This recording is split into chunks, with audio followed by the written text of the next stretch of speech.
We had an opportunity to work collectively as a family to bring forward so many memories from our past. It is a pleasure to be able to share this once-in-a-lifetime event with friends and family. We truly hope that what you experience here will be an evening that you can reminisce for years to come. We wanted to briefly introduce to you the basic premise of the movie we are about to show you. This is going to be a movie spanning over a century. The movie is comprised of 8mm footage, silent 8mm footage, and photographs that have been compiled by various family members.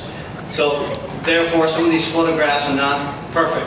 If you can look past some of these imperfections, what you will see is the life story of a great man, and more to us. The movie starts off in 1909 in Murugetera, Kerala, with his birth. It goes on to show you his young athletic life, his marriage to our grandmother, his siblings, his children, grandchildren, and so on. As you watch this video, there may be many of you who will travel down memory lane and remember all those good old days and the times that you have spent with this wonderful couple who have showered their love and affection on not only their home, but to whomever they have met in their lives. This movie is a reflection of the fond memories of the family has of our grandfather, whom we fondly call BombayPa. Though it's difficult to include every aspect of BombayPa's life, this movie ultimately seeks to capture the essence of our family unity under his guidance.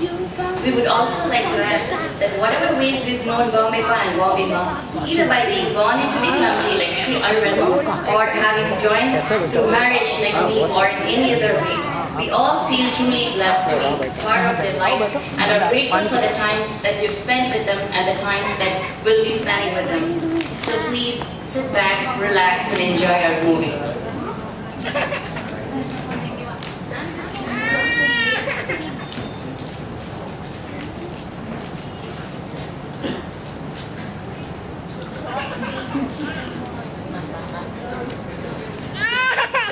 Sunil Bed. Early 1900s, Murugetera. Pictured here are Atapa and Atame, parents of Emmanuel Swami. Emmanuel Swami, affectionately known as our dearest BombayPa, was born on Srimati Parvati and Sri Ramakrishna Iyer on August 6, 1909 in Kerala, India. Our grandfather hailed from Murugetera, a distant village in Kerala.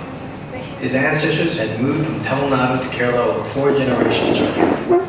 Here you see the house his grandfather had built, in which he grew up as a little boy, attending a school in a neighboring village. The story that we are proud to present to you will capture a century's worth of treasured memories of a man of highest integrity, a dedicated son, loving sibling, friend, husband, father, grandfather, and as lucky as our generation is, great-grandfather to our dear children. The journey begins.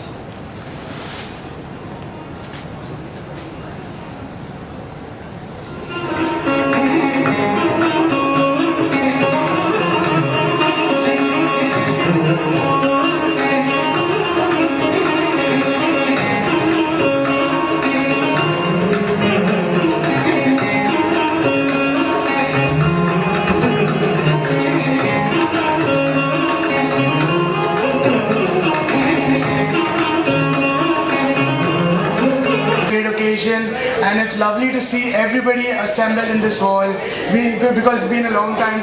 We see all the cousins, all second cousins, everybody in the same hall. It's a great thing. Thanks a lot for coming here.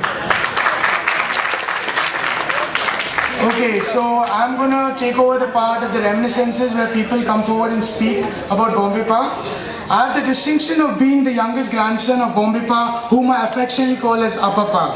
I have done all my 22 years of growing up with Appapa and Amama, and I'm sure all the grandchildren will think that's a very special thing.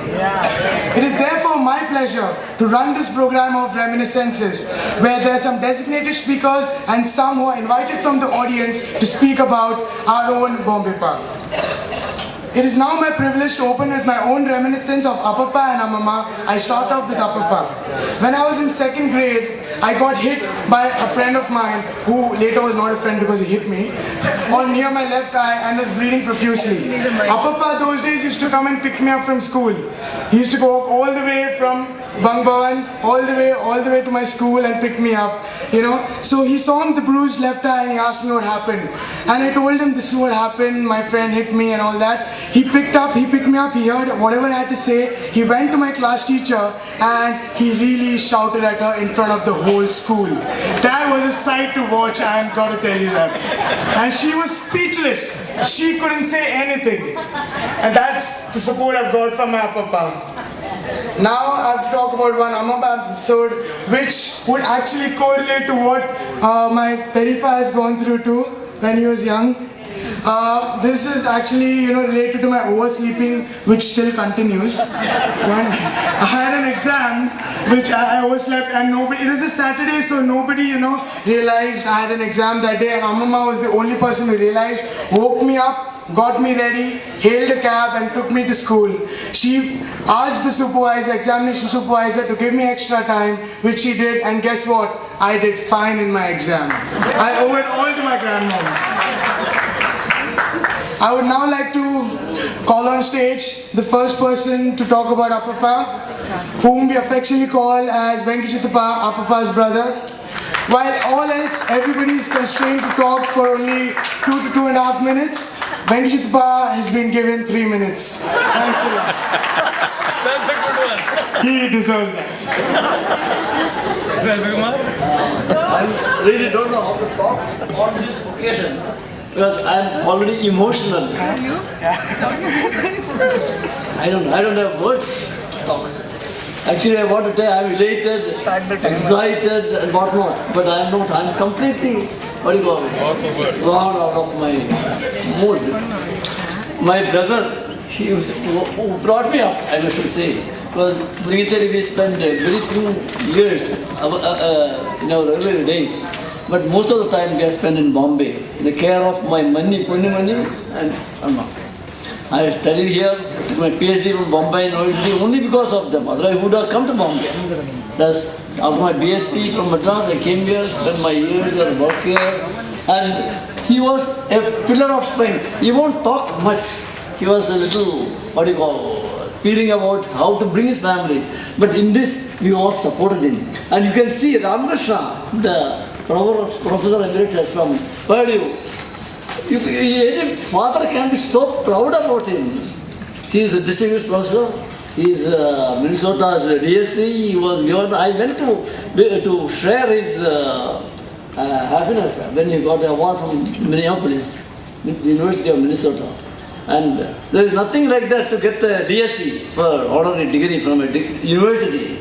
I think he was the second man in the whole university to get. In the family, there was a problem early days. Chandru was not so good in studies and all that. But now look at him. What he is great. He is the black sheep of the family and become the great Chandru now. Now I have participated in every event of this family. Somebody is married, Chandru is married, Leela's married, and to some extent Suku's married. But everywhere I used to work very hard. My money used to guide me, you have to help me, you have to help me. And I always with her. And today, every day she talks to us. I used to go to my brother's house 3 to 4 days a week. Now in Chembur to come to Bombay, it has become very difficult because it takes 1 hour to go from Java to Chembur. So we are not able to meet that often, but still we talk to each other.